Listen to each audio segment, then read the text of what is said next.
Bismillahirrahmanirrahim. Assalamualaikum warahmatullahi wabarakatuh. Alhamdulillah, dapat sekali lagi kita bersama-sama diizinkan oleh Allah Ta'ala berjemaah solat isyak dan solat tarawih. Sebagaimana yang dimaklumkan bahawa Ustaz Nizawawi tidak dapat hadir dan tempat beliau akan digantikan oleh Al-Fadhil Ustaz Mansur Sulaiman daripada Universiti Malaysia Pahang. Ada Ustaz. InsyaAllah kita mempersilakan Ustaz untuk menyampaikan tazkirah. Silakan.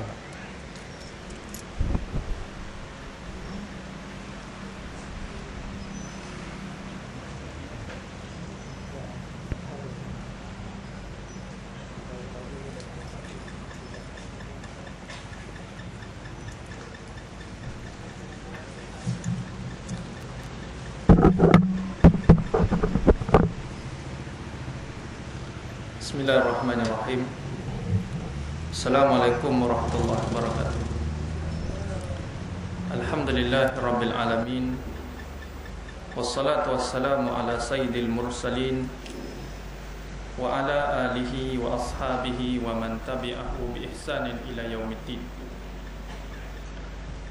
Rabbana iftah bainana wa baina qaumina bil haqq wa anta khairul fatihin. Rabbi shrah li sadri wa yassir li amri wahlul 'uqdatam min lisani yafqahu qawli. Subhanaka la ilma lana illa ma 'allamtana innaka antal alimul hakim wa la haula wa la quwwata illa billahil alil azim. Terima kasih kepada yang berbahagia, saudara pengurusi majlis, ahli jawatan kuasa surau, imam, Bilal, seterusnya muslimin dan muslimat yang dirahmati Allah. Alhamdulillah, marilah kita sama-sama bersyukur kepada Allah Subhanahu wa ta'ala yang telah memberikan kepada kita peluang, yang telah memberikan kepada kita kesempatan untuk terus bersama dalam bulan Ramadan pada tahun ini, dalam keadaan ada di antara rakan-rakan kita, saudara mara kita, orang yang rapat dengan kita telah pergi dan tidak dapat bersama dengan bulan Ramadan pada kali ini. Marilah kita sama-sama merafakkan kesyukuran kepada Allah Subhanahu wa ta'ala, yang bukan sekadar dengan kita ucapkan Alhamdulillah, tetapi kesyukuran itu ia menuntut kepada kita melafazkan tanda terima kasih kepada Allah, dan dalam masa yang sama kita menunjukkan tanda terima kasih itu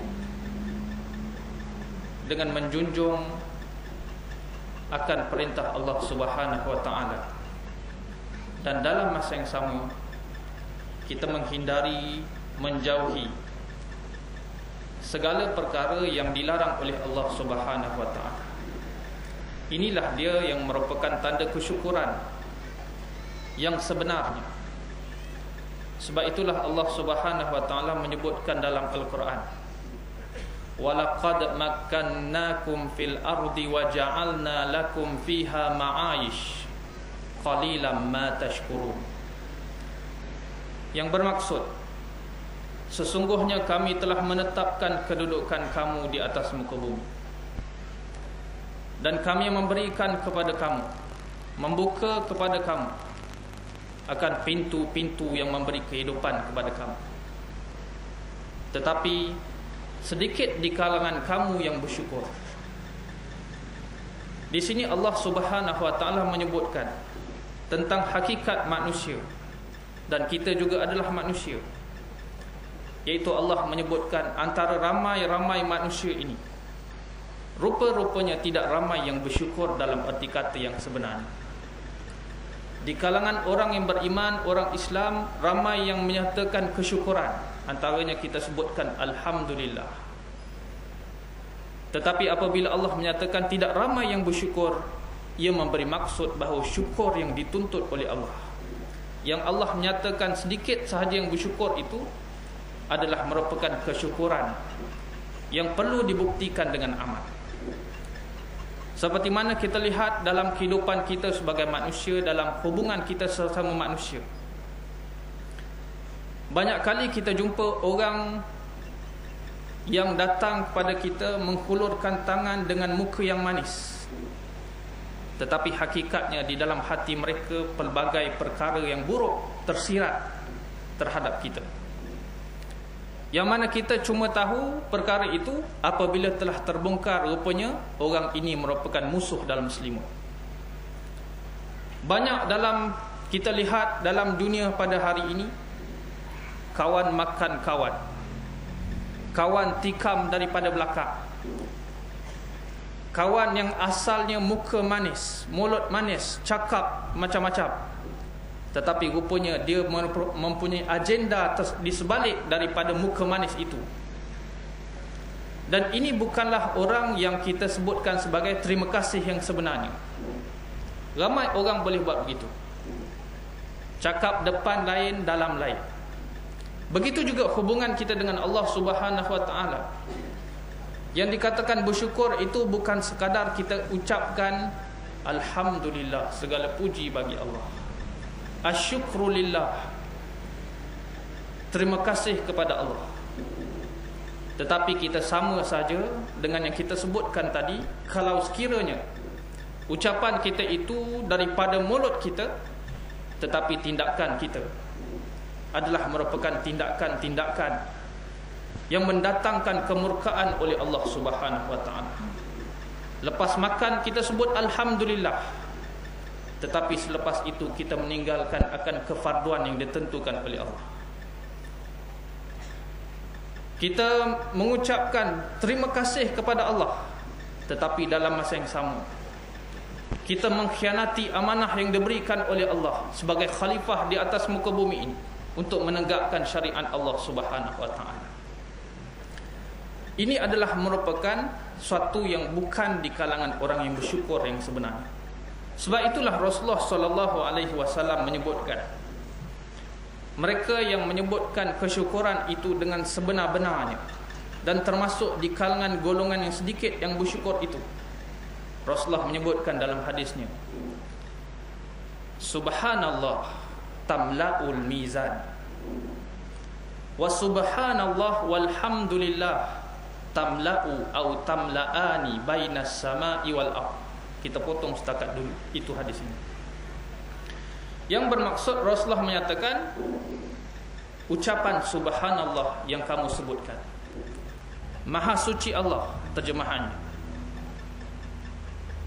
pahala yang Allah berikan tamla'ul mizan, memenuhi timbangan mizan, timbangan amal, yang mana kita tak tahu besar timbangan itu, tetapi pada satu masa nanti di akhirat, selepas daripada peristiwa mahsyar, kita akan bertemu dengan hari perhitungan.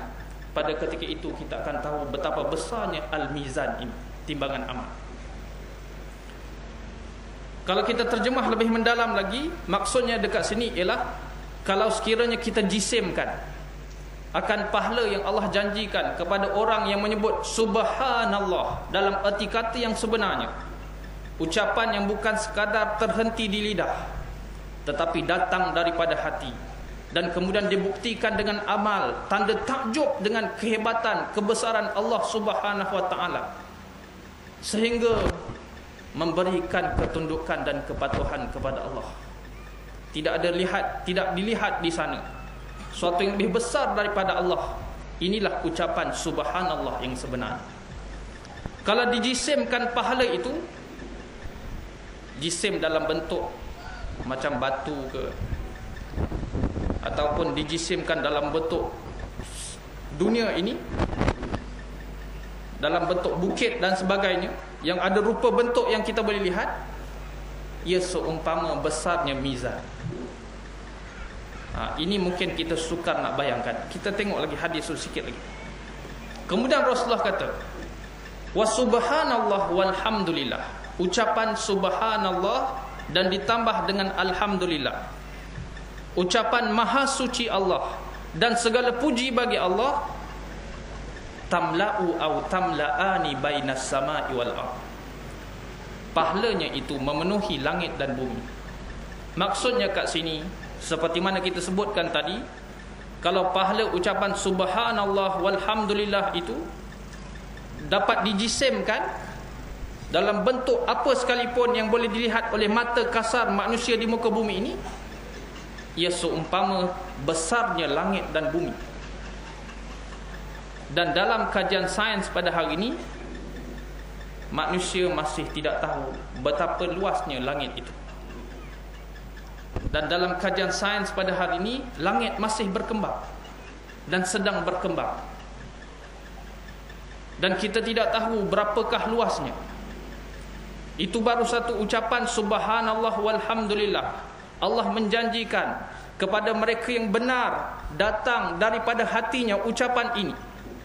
Dan hati itu semestinya lah hati yang dapat mengawal pribadi, mengawal tingkah laku, mengawal tindakan, mengawal pilihannya untuk selari dengan ucapannya itu. Maka orang seperti ini, setiap kali ucapan subhanallah walhamdulillah, akan diberikan pahala sebesar itu. Hadis ini bukan sekadar nak membicarakan tentang besarnya pahala, tetapi jauh daripada itu. Sebenarnya hadis ini ada mesej satu lagi yang nak dijelaskan oleh Rasulullah sallallahu alaihi wasallam, iaitu Rasulullah nak memperkenalkan sifat Allah kepada kita. Siapakah Allah? Iaitu Rasulullah nak memperkenalkan melalui persoalan yang dibincangkan ini, kalaulah ucapan subhanallah walhamdulillah, dengan ucapan itu sekali saja keluar daripada lafaz mulut seseorang,